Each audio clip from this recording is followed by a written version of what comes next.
Welcome back to the fan zone on the touchline this particular afternoon. Y254 is the platform, and of course we continue talking matter sporting headlines, and right now we will dwell into what is earmarked to happen later on today. Pulsating clash beating Tottenham against Manchester City, and the City, you said that, and a lot of pundits have already said that, you know, the title this season is theirs to lose. Can they continue with their glamorous show this particular evening to beat their opponents? Yes, I fancy them to beat Totenham. Why? Tottenham, they have lost 3 games in a row. Manchester City are 13 games are unbeaten this season. See, the last game they lost was in October against Crystal Palace. They have only lost to Crystal Palace and Tottenham. a draw. And A draw to Southampton. Yes, and a draw to Southampton. So I fancy them to beat Tottenham easily. Tottenham, Conte has been complaining. Like in January, they were supposed to sign Luis Diaz. Liverpool picked them to that race, and Luis Diaz joined Liverpool. So he has been complaining. Conte is not happy, and I'm expecting Conte to step down as their manager when this season ends. So Man City, they have enough to beat Tottenham. I don't see any surprise. I think Ken up front will not be a threat. Pep Guardiola has already revealed that they tried to sign him 3 times in vain. I think Harry Kane is that wild card that Daniel Levy has for negotiations when it comes to the transfer window. Like that. He knows that this is my ace. If I'm going to play this one, I might get good money, all that, but he doesn't want to do that. During the transfer window, Antonio Conte lost 3 key players that he had who were experienced, the likes of Lo Celso and Ndombele, who have left the Tottenham squad. And Eric Dyer as well. Yeah, he did not bring in players who were into the level of the players who have already left. So he's having players who are, let's say, in the developmental stage. Going against City, if they go with the mentality that we have lost 3 games in a row, we don't want to lose the 4th one, there is nothing to lose, then they can give City a run for their money. But City are already in the mode of, it is now in the last 100 meters, we need this trophy. And also they are chasing the Champions League.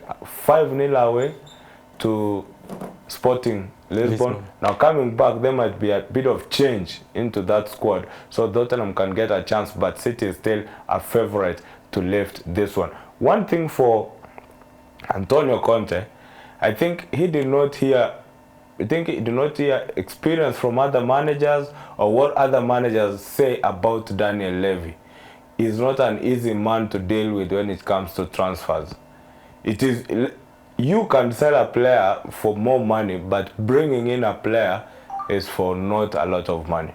Because the highest player they brought in was Ndombele, 50 million, and then ended up loaning him out without even making the 50 million that they brought in. So Conte to talk to Daniel Levy to give him money to bring in good players will take a lot of time. You agree? Personally, Conte, he knew what he was going to face against Dele. Why am I telling you this? The director of Tottenham is Parachichi. Yes. Parachichi worked with Conte in Juventus, at Juventus. So he knew what he was going to face at Tottenham. And he knew where... So unless he came in for the salary, not for the trophies. Something like that. Because Parachichi is their technical director. Yes. And they worked with Conte at Juventus. So see, Parachichi of course told him, Conte, you are coming here, but you know, this is not Chelsea, this is not... That's Man, come for the paycheck. You understand? Yes. Dele Alli departure from Tottenham to Everton, actually I was mistaking him for Eric Dyer. Eric Dyer is still with Tottenham. He actually is their defender, and he has been doing very well despite the fact that that position is not traditionally his. He used to play as a DM. Dele Alli departure from Tottenham, was it a blow? It's not a blow. It's a blessing for Dele Alli to revive his career. Because Dele Alli... He was not getting regularly played. Yes, Dele Alli, in 5 years ago, he was one of the best wonder kids in the world. The English media even say that he's better than Mbappe at that time. Yes. But 5 years later on, he's playing for Everton. He has to revive his career. He has to realize that he's growing older. He's 25 now. You understand? In his prime. So he has to do his best to revive his career, because this is not the Dele Alli of 2015 when they were chasing Chelsea. Yes. When Conte was their manager at that time, was Chelsea's manager. Yeah. This is not the same Dele Alli. So he has to prove a point at Everton. And it's also a very bad time for Everton, because when you look at the standings at the bottom half of the table, any team between position 20 to 14 or 13 is not safe. And Everton is one team that is not safe. They won last weekend. They still need to win today against Southampton. But you saw Southampton getting a draw against Manchester United. And Ralph's name also came onto the radar of potential managers for Manchester United. And if a coach is on a mid-table team and his style of play is attracting talk for a top team like Manchester United, believe me not, Everton is in for a rude shock this afternoon against Southampton. Everton under the tailage of, you know, Frank Lampard, and Steven Gerrard is also at the helm in charge of Aston Villa. Yes. What do you make of their stint so far? I There think are people who played great football during their heydays. There are managers who are rushing on to coaching. I don't give them a lot of chances to go and perform out there in coaching. Yes, Steven Gerrard has won the Scottish League. That's in Scotland. With Rangers. Yeah, that's Rangers, and that is in Scotland, where two teams work. That's Celtic and Rangers. In the English Premier League, look at Aston Villa. I think he had a 3-3 draw. Against Leeds. Yeah, against Leeds. And the next game he lost, actually, to Newcastle. Yeah, so it doesn't look like a coach who can come and perform. I think they might end up being like Roy Hodgson. The veteran. Yeah, the veteran Roy Hodgson. Yes, you're an English manager, but your work is to play with these mid-table clubs. Crystal Palace. Yeah, Crystal Palace, Southampton, Everton, they are there. But jumping on to the big, let's say to the top 6, is going to be a big hurdle for them. Now we are having Patrick Vieira, Steven Gerrard, who else? Lampard onto that side. Mikel Arteta as well. I think the only young manager you can give a chance from all those has got to be Hernandez at Barcelona. Yeah, it's got to be Eddie Howe, the Newcastle manager. I think you saw what he did with FC Bournemouth all the way from the Championship to the Premier League. Because of finance, his team went down. And Newcastle trusting him with that job, it shows that they have seen that there's someone who can give us a pedestal of where we can grow from, but he cannot stay there for a very long time. Is Wayne Rooney vindicated after turning down an offer to coach his boyhood club Everton from Derby County? He said that, you know, it will be his wish to coach a top side, but it's not yet time for him to take charge. He did the right thing. Currently, he's trying his best to save Derby from the relegation. Remember, Derby were deducted. Was it 21 points? Yeah. And they have a chance to accept to escape the relegation battle. It's going to be the greatest escape ever in the championship if they do that. But I was thinking about these world-class players that used to play a long time ago. They find it hard to be world-class managers. To be honest, the only world-class player who has managed to be a world-class coach is Zidane, maybe. Yes. In this generation. Yes. But others have found it very difficult. Andrea Pirlo, Gary Neville. Gary Neville. No, Gary Neville is not even a top. Look at Simeone. Simeone was average. Yes. He was good, but average. Yeah. Look at Jurgen Klopp. Average player. Yeah. Pep Guardiola, he was not that good. Yeah. Average. Jose Mourinho didn't play football at all. But great manager. You understand? So these great players, they find it hard to replicate what they did back then as players, as managers. So when Rooney, these English managers, by the way, they're not that good. Yes. The only British manager who was good was Sir Alex Ferguson, maybe. Yeah. I think it's also, you have to give yourself a study period to learn the game. You have to give yourself a period. I think you look at Zidane retired way back in 2010. After World Cup. 2006. Yeah, after World Cup 2006. Came on to manage in 2013, that's a bit of 10-year span of being in coaching and learning the stripes and everything. And then he did not jump in straight. He was an assistant coach. Yes. Look at Xabi Alonso. Yes. the former Liverpool, Real Madrid. Now he's, I think, Real Sociedad. yeah, he's now, I think he started with the under 13 in Real Sociedad. He's now into under 19. It's very easy transitioning to the under 23 and to the senior team. But Frank Lampard, you just finish your game with Chelsea, all of a sudden you are the Chelsea coach.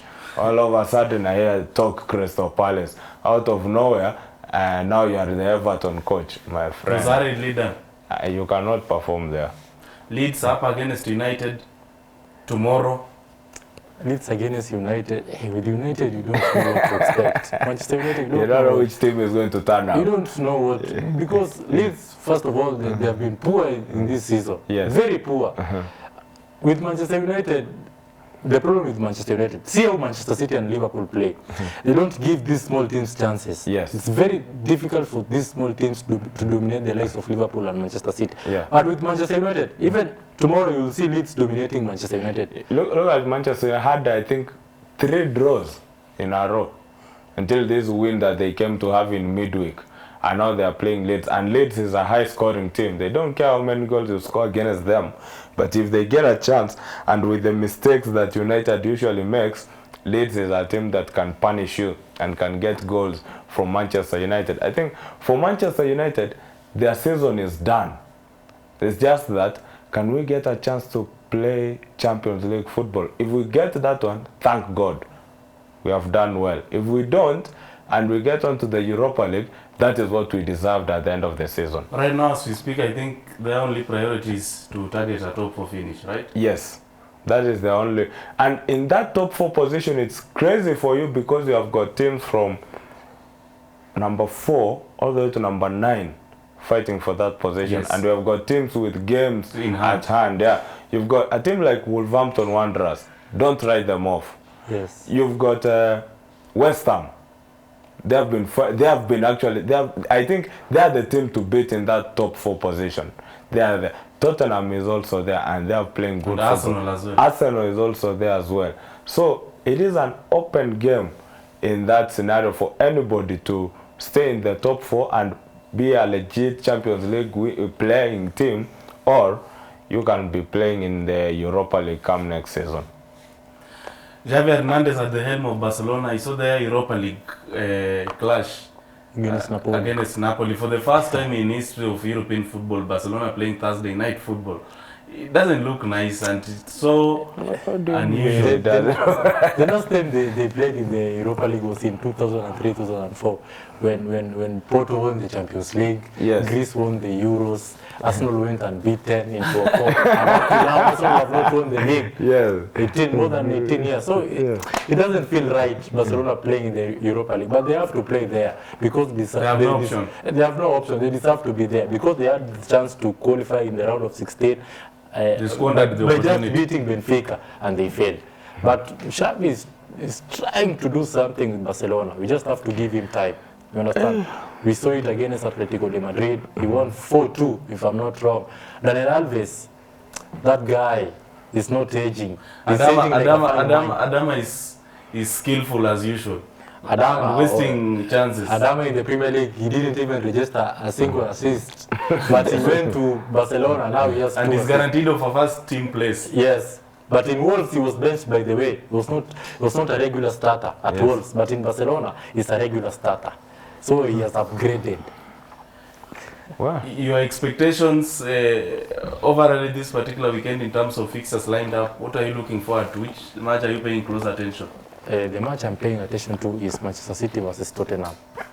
Because if Tottenham managed to pull a shock result against Manchester City, they're going to give Liverpool a chance, at least a chance, to sniff at the title. But if Manchester City manages to win against Tottenham, I think it's like over. I think the early kickoff match for me is a good one. West Ham Newcastle is a game that I love to follow very much because of late I'm a West Ham fan. Or lately. And as a Formula One supporter, Michael Massey being dropped by FIA's race director. What really transpired? I think it's because of the Abu Dhabi controversy that came last time when Lewis Hamilton and Was denied. Verstappen also coming onto that one, stopping Lewis Hamilton, and then Verstappen catching up to him and going ahead to win the Formula One that championship that time around. I think it's a big one for him, and I think they had to get him out of the way and bring in someone competent. But I think sometimes in sports or in anything, you make decisions at the heat of the moment. I think it's the Abu Dhabi, the penultimate stage of the race you are coming on to. Two of the best drivers on your way, two of the best cars. What are you going to do when it comes to such a thing? So you need a leader and a director who can marshal up that courage to make some of those difficult decisions. But too bad for him. We'll wait for another one. Gentlemen, it's been a pleasure doing this with you this particular afternoon. Touchline is the show on Y254. My name is Maxwell Wasike. We catch up next Saturday, same time, same place, but the conversation continues online. Hashtag Touchline Y254 Wasike Maxwell at Osoro. But thank you for tuning in. God bless and have a sporting weekend.